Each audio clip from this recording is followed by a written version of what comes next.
Selamat datang di channel ini dan selamat hari Minggu. Sahabat-sahabatku yang terkasih, beberapa hari lalu ada yang bertanya kepada saya, Romo, menjadi Katolik itu susah ya? Kita harus menanggung banyak penderitaan. Spontan saya menjawab, iya memang. Itu merupakan suatu hal yang pasti yang harus dihadapi oleh umat Katolik.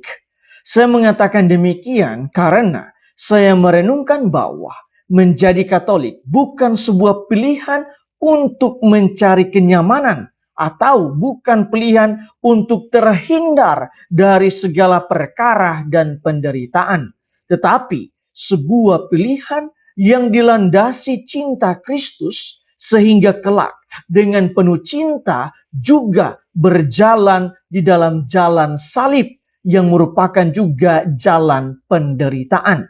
Jalan salib adalah suatu kepastian yang akan dihadapi oleh semua pengikut Kristus. Mengapa demikian? Karena terkadang di dalam hidup ini kita para pengikut Kristus harus melawan arus zaman. Kata pengantar hari Minggu ini menjelaskannya dengan indah. Di tengah kecenderungan masyarakat yang menampilkan kekerasan, kebencian, dan dendam, kita semua sebagai gereja diajak untuk membangun sikap yang sebaliknya, lemah lembut, bersahabat, dan pengampunan. Di tengah arus kuat zaman modern yang sangat diwarnai pemenuhan kebutuhan jasmani, kita diajak untuk membuat keseimbangan terhadap hidup rohani. Di tengah orang yang berlomba menumpuk kekayaan, materi, dan lain sebagainya, kita diajak untuk tetap bijak dan punya keutamaan dalam menggunakan harta duniawi serta mampu berbagi kepada saudara yang membutuhkan. Semua inilah yang berkenan di hadapan Allah. Di dalam bacaan pertama hari ini, Nabi Zefania mengajak kita semua untuk menjadi orang yang rendah hati dan lemah di hadapan Tuhan. Ia mengatakan bahwa carilah kerendahan hati. Selain itu, Tuhan juga menegaskan, di antaramu akan kubiarkan hidup suatu umat yang rendah hati dan lemah, yang akan mencari perlindungan pada nama Tuhan. Dalam arti tertentu, dengan kerendahan hati dan sikap lemah di hadapan Tuhan, maka kita senantiasa mencari Tuhan untuk memperoleh perlindungannya. Di dalam bacaan yang kedua, Santo Paulus juga menekankan hal yang kurang lebih serupa. Ia menulis, apa yang bodoh di mata dunia dipilih Allah untuk mempermalukan orang-orang yang berkhidmat, dan apa yang lemah bagi dunia dipilih Allah untuk mempermalukan apa yang kuat, dan apa yang tidak terpandang dan hina bagi dunia, bahkan apa yang tidak berarti, dipilih Allah untuk meneladankan yang berarti, supaya jangan ada seorang manusia pun yang memegahkan diri di hadapan Allah.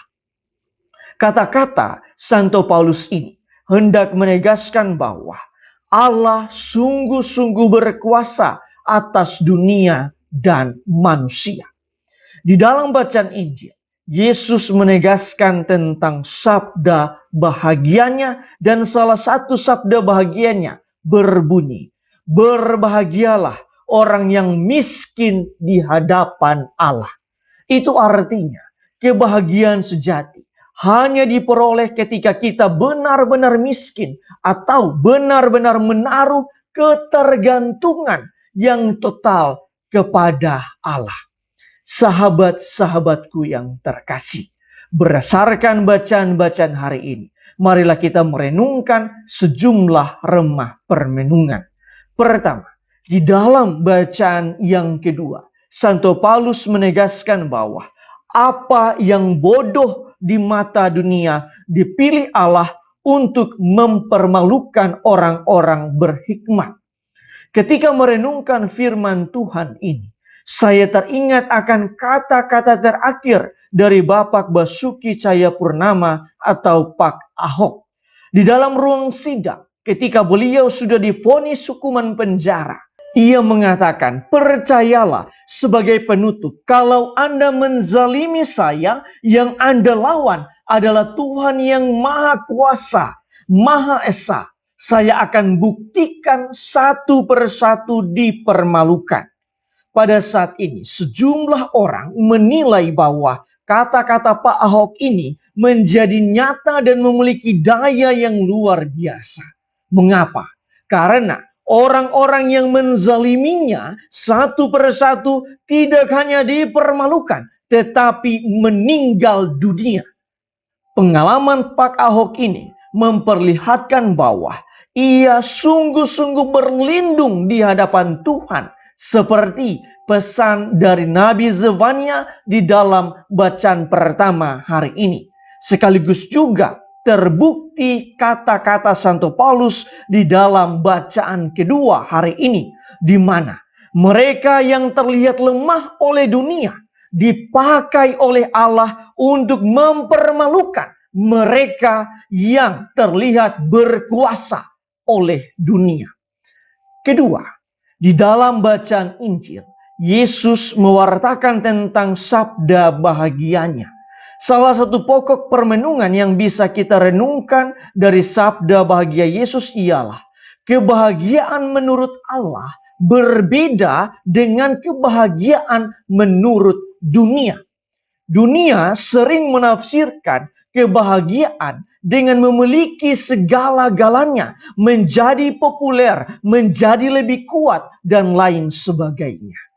Yesus justru menekankan hal yang berseberangan dengan dunia, yaitu kita bahagia karena lemah lembut, karena rendah hati, kita bahagia karena murah hati, karena saling mencintai, dan lain sebagainya. Oleh karena itu, sebagai pengikut Kristus, kita diajak untuk hidup menurut kehendak Tuhan, walaupun cara hidup itu harus melawan arus zaman ini.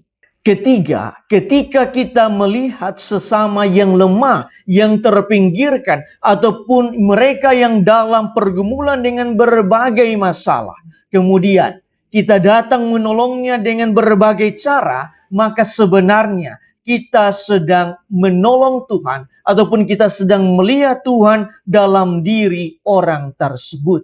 Hal ini bukanlah berarti di hadapan orang kaya, populer, dan orang pandai kita tidak melihat wajah Tuhan. Tetapi yang terpenting ialah bagaimana kita memandang materi, tenaga, ataupun segala sesuatu yang kita miliki sebagai titipan Tuhan untuk diri kita, sehingga kita bisa menggunakannya secara bijaksana untuk membantu sesama yang membutuhkan. Inilah salah satu pokok permenungan dari sudut pandang yang lain dari 8 sabda bahagia yang diperlihatkan oleh Yesus di dalam bacaan Injil hari ini. Tuhan memberkati Anda semua.